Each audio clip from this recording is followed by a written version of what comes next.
muri kano kanya wowe nkurikiye ushobora kuba unkurikiye ufite phone yawe mu ntoki hari nawe uri kundebera cyangwa se wareba ku ruhande ukabona uteretse ku meza cyangwa ukabona uyifite mu mufuka y'ipantaro yawe cyangwa se wareba hirya no hino ukabona hari undi uyifite. Mu by'ukuri rero by'iyo telefone yawe ni igikoresho gikoze neza cyane ndetse kandi rwose ni igikoresho cy'ingirakamaro mu buzima bwa buri munsi kuko telefone tuyikenera buri kanya. Ni igikoresho gikenerwa na buri umwe wese, ni igikoresho cy'ingirakamaro cyane kuko iyo urebye neza telefone yinjiza byinshi ku muntu, biba amafaranga cyangwa bibe n'ibindi. Ariko se uretse gato, wari uzi ko nubwo telefone ari ingirakamaro cyane mu buzima bwacu ariko ishobora no kwangiza ubwonko kugeza aho udashobora kuyireka cyangwa kugeza ubaye imbata yayo? Uratunguwe se? Ahubwo se urabizi ko iyo telefone yawe yabaye ikigwamana cyawe? Uti gute? Byose wibaza ndaje mbikubwire ngo mara amatsiko. Gusa mbere yuko nkomeza kanda subscribe kugira ngo nsongera gucika n'ibiganiro tubategurira umunsi ku munsi. Nge wumva nitwa Jo12 nguhaye ikaze. Telefone kimwe mu bikoresho by'ingenzi mu itumanaho rya none.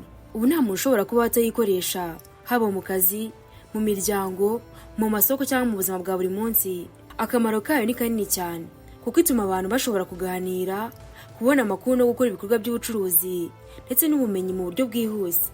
Ariko ikoresho ryayo ryongera cyane ni nako rigira ingaruka mbi ku buzima bwa muntu ndetse no ku bwonko bwe. Ubwonko nicyo kigo nyamukuru cy'imikorere y'umubiri, gikurikirana ibitekerezo, kwibuka, imyitwarire n'ibyiyumviro. Iyo telefone ikoreshwa igihe kirekire, ubushakashatsi bugaragaza ko igenda igira ingaruka gake gake ku mikorere y'ubwonko, bigatuma habaho gucika intege mu mitekerereze no mu myitwarire y'umuntu. Kugira ngo umuntu amenye neza uko yakwirinda izo ngaruka, ni ngombwa gusobanukirwa uburyo telefone ikora n'ingaruka zayo ku bwonko. Ubundi telefone ikoresha imirasire ya radiyo hamwe n'amashanyarazi make kugira ngo itange serivisi z'itumanaho. Iyi mirasire rero iyo ihuye n'umubiri cyangwa ubwonko igihe kirekire ishobora gutera ingaruka ku mikorere y'imitsi y'ubwonko. Ubushakashatsi bugaragaza ko abantu bakoresha telefone mu buryo burenze urugero bagira ibyago byo kugira ibibazo byo guhangayika, kurwara umutwe, kubura ibitotsi bihagije no kugabanya ubushobozi bwo kwibuka.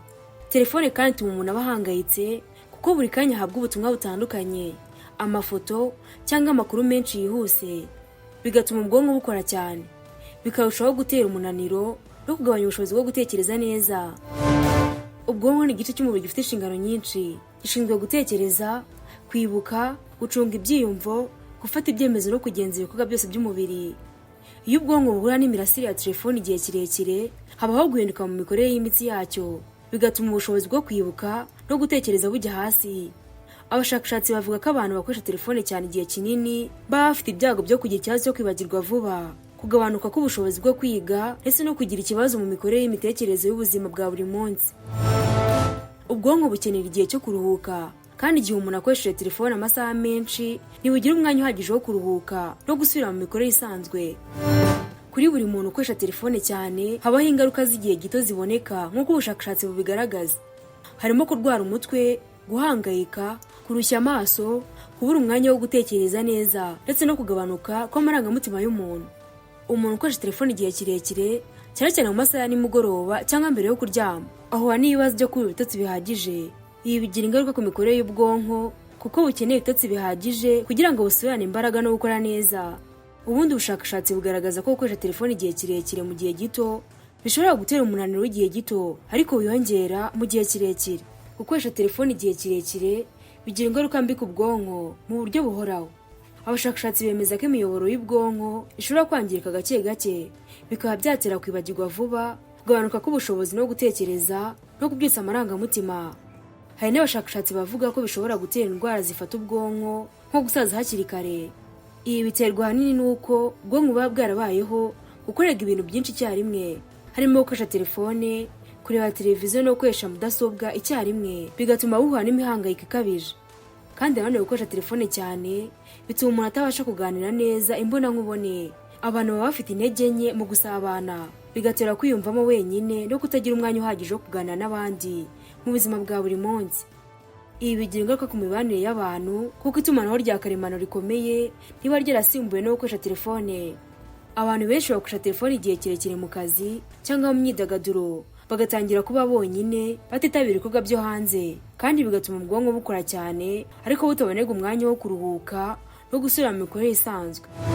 Ubushakashatsi bwakorewe mu bihugu bitandukanye bwerekanye ko abantu bakoresha telefone igihe kinini bafite ibyago byinshi byo kugira ikibazo cy'ubwonko. Mu bushakashatsi bwakorewe muri Amerika, abanyamerika bakoresha telefone amasaha arenga 5 ku munsi bagaragaje ikibazo cyo guhangayika no kubura ibitotsi.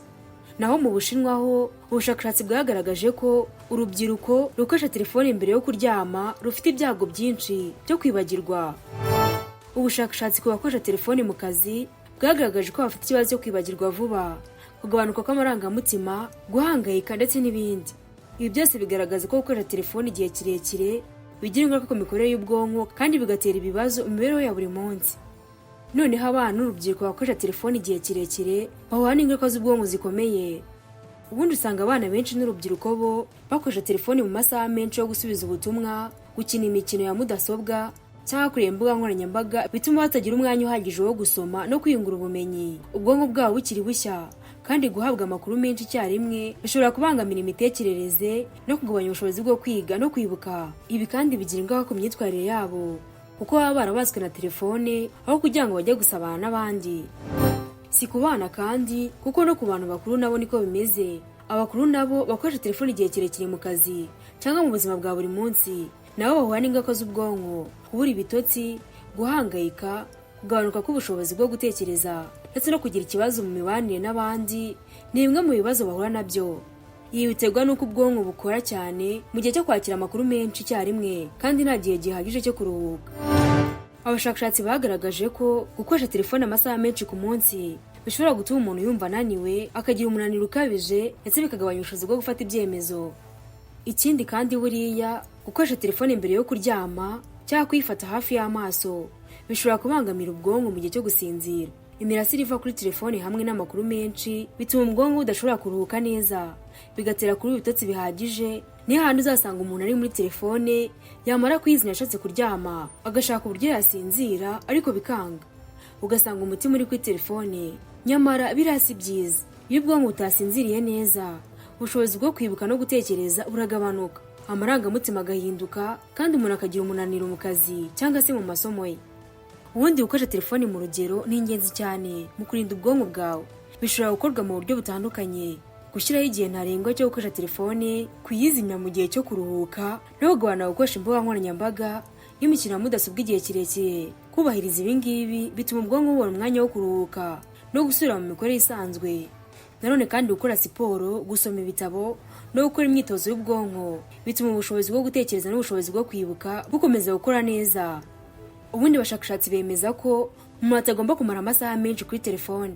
Ubundi igihe ntarengwa gishobora kuba amasaha 2 cyangwa 3 ku munsi. Gukoresha telefone ibikorwa by'ingenzi gusa kandi nabwo ukayikoresha ibikorwa by'ingenzi gusa. Ibi bituma ubwonko bukora neza, bukabona n'umwanya wo kuruhuka no gukora imiyoboro yacyo neza. Gukoresha telefone igihe kinini cyane mbere yo kuryama bituma habaho kubura ibitotsi bihagije, bigatuma ubushobozi bwo kwibuka no gutekereza bujya hasi. Nkuko natangiye mbikubwira kandi hari igihe telefone usanga yabaye ikigirwamana cyawe. Ubundi abantu benshi basenga bizera ko iyo bagiye kuryama babanza gusenga, ariko umuntu wabaswe na telefone ntiyaryama atabanje kuyirebamo. Nanone kandi ubundi mu gitondo iyo ubyutse uba ugomba kubanza gushima Imana, ariko abantu benshi bo barabyuka bakabanza kureba muri telefone ku buryo niyo yibuze hafi ye mbere yo kugira ikindi kintu akora abanza kuyishaka. Iyo atayibonye aba yumva ahangayitse cyane. Niyo mpamvu rero urebye nabi telefone yawe ikigirwamana cyawe cyangwa wareba nabi ugasanga irakwangije cyane, ukugeraho ubaye addicted nayo ku buryo utayibonye udashobora kugira ikintu na kimwe wakora. Ese nawe wabaye imbata ya telefone yawe? Reka duhurire muri komenti utubwire uko ubyumva. Uyu nawe umusozo w'ikiganiro nabateguriye, mbashimira ko babanye natwe, naho ubutaha Imana ibarinde.